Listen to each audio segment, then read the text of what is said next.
जय साथियों, आज हम पढ़ेंगे क्या ब्रुश फैलो खेती। ठीक है, इसे झूम खेती भी कहते हैं। ठीक है, ब्रुश फैलो खेती। ठीक है, इसका दूसरा नाम झूम खेती का होता है क्या, ब्रुश फैलो खेती।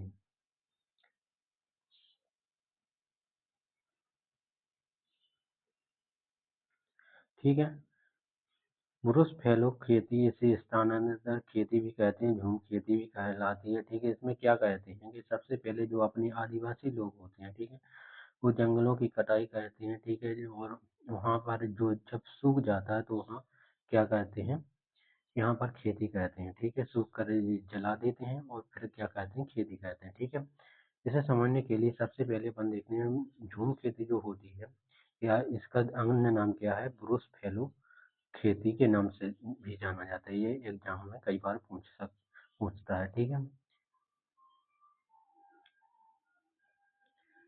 अपन देखते हैं झूम खेती। तो इसमें सबसे पहले अपन क्या कहते हैं कि जो अपने आदिवासी लोग रहते हैं, ठीक है, आदिवासी लोग रहते हैं, वो क्या कहते हैं, जंगलों को जला देते हैं। ठीक है, और वहाँ पर खेती करते हैं।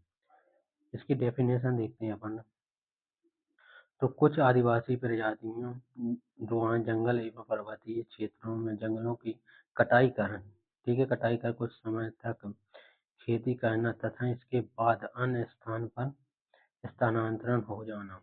ठीक है, अन्य स्थान पर स्थानांतरण हो जाना। ठीक है, क्या कहलाता है, झूम खेती कहलाता है।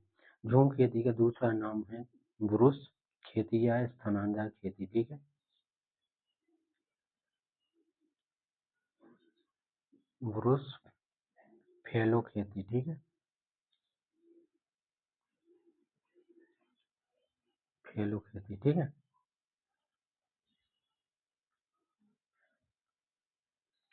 इस प्रकार से इस डायग्राम में देख सकते हैं आपके यहाँ पर एक पेड़ पौधे खड़े हुए हैं, प्रॉपर पेड़ पौधे खड़े हुए हैं। ठीक है, इसके बीच के स्थान पर ये आग लगा दी है, पेड़ों को काटा गया है। ठीक है, प्रॉपर पेड़ों को यहाँ काटा गया हुआ है। फिर इनमें क्या कर देते हैं, आग लगा देते हैं। जब ये सूख जाता है तो क्या कहते हैं, आग लगा देते हैं। फिर जब तक खेती करते हैं यहाँ पर, जब तक यहाँ की मृदा क्या हो, उपजाऊ हो। ठीक है,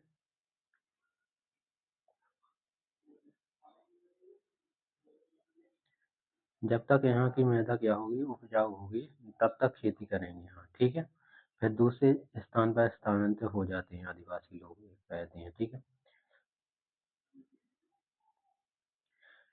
इस पद्धति को काटना और जलाना, इस पद्धति को क्या कहते हैं, काटना और जलाना। ठीक है, इसमें क्या कहते हैं, मुख्यतः क्या कहते हैं, जो काटते हैं पेड़ों को उनको जलाया जाता है। ठीक है, खेती कहा जाता है। ठीक है, इसे अक्सर क्या बोलते हैं, ब्रुश फैलो खेती कहते हैं, या इस खेती का अन्य नाम है। ठीक है,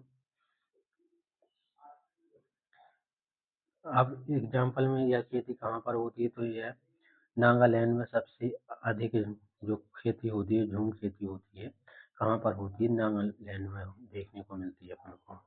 अब इसके नुकसान भी हैं, क्योंकि अपन किसी जंगल को जलाएंगे तो वहाँ नुकसान तो होगा। सबसे पहले नुकसान क्या होता है, जो अपनी मृदा होती है, ठीक है, झूम के इर्द गिर्द मृदा अपना क्षरण हो जाते हैं। ठीक है, सॉइल इरोजन हो जाती है। ठीक है, बहुत अधिक होता है, क्योंकि अपन जंगल काटेंगे, कोई भी पेड़ है तो इसकी जड़ें जो होती हैं मिट्टी को बांध के रखती हैं। ठीक है, जिससे मृदा क्षरण कम से कम होता है। लेकिन जब जंगल काट देंगे तो मृदा क्षरण अधिक से अधिक होगा। ठीक है, वनों का विनाश तेजी से होता है फिर। ठीक है, देख सकते हैं इस प्रकार से पहाड़ियों पर जंगलों को काट कर खेती करते हैं। ठीक है, लोग बाग।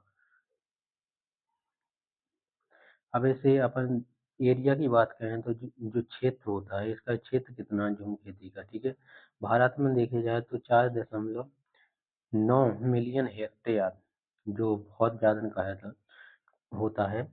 ये प्रतिदिन बढ़ता ही है, कमता नहीं है। ठीक है, ठीक है, 9.4 मिलियन हेक्टेयर, ये एग्जाम में कई बार पूछ लेता है। ठीक है, इसे याद रख लें, भारत में झूम खेती का एरिया कितना है कि 9.4 मिलियन हेक्टेयर है। अब झूम खेती की एक प्रोसेस देख लेते हैं, किस प्रकार से झूम खेती करते हैं, इस प्रक्रिया से अपन समझ सकते हैं। तो सबसे पहले अपन क्या करते हैं, तो सबसे पहले अपने जो आदिवासी लोग होते हैं, ये क्या है, आदिवासी लोग हैं, ठीक है, आदिवासी भाई होते हैं, तो जंगलों में ही रहते हैं। उनके भरण पोषण के लिए क्या कहते हैं, और अपने जीवन निर्वाह के लिए जंगलों में ही खेती करते हैं। तो सबसे पहले ये लोग क्या कहते हैं, जंगलों को काटते हैं और जला देते हैं, ठीक है, ठीक है। वनों का चयन कर उन्हें काट देते हैं कि कहाँ पर अच्छे से अपन प्रॉपर खेती कर सकते हैं, ज़्यादा ढलान तो नहीं है कि फसल करने में अपना दिक्कत हो, ऐसी स्थान को उनका पहले भी चयन कर दें, फिर उन्हें काटते हैं। फिर जब वो सूख जाती हैं, ठीक है, तो जला देते हैं, ठीक है, इस प्रकार जला देते हैं। सूखने के बाद क्या कहते हैं, जला देते हैं। जलाने के बाद क्या कहते हैं कि जो 1 से 2 या 2 से 3 जब तक उपजाऊ रहेगी मृदा, मैदा के ऊपर निर्भर करती है कि 1 से 2 वर्ष तक रहती है कि 2 से 3 वर्ष तक। जब तक उपजाऊ रहेगी, जब तक यहाँ पर अपन खेती करेंगे। जो जंगली लोग होते हैं, आदिवासी लोग होते हैं, वहाँ पर खेती करते हैं, ठीक है। इसके बाद क्या कहते हैं, धीरे धीरे मिट्टी की उर्वरकता शक्ति जो कम होती जाती है, क्यों होती जाती है, क्योंकि वे लोग ना तो उर्वरक का उपयोग नहीं करते हैं, ठीक है। इसी कारण उनकी जो मृदा उपजाऊपन होते हैं वो खत्म हो जाती है, और फिर भी क्या कहते हैं, पलायन करने लगते हैं, ठीक है। एक स्थान से दूसरे स्थान पर जाने लगते हैं, फिर भी क्या कहते हैं, दूसरे स्थान को भी इसी प्रकार से चयन करते हैं और फिर भी खेती शुरू कर देते हैं, ठीक है।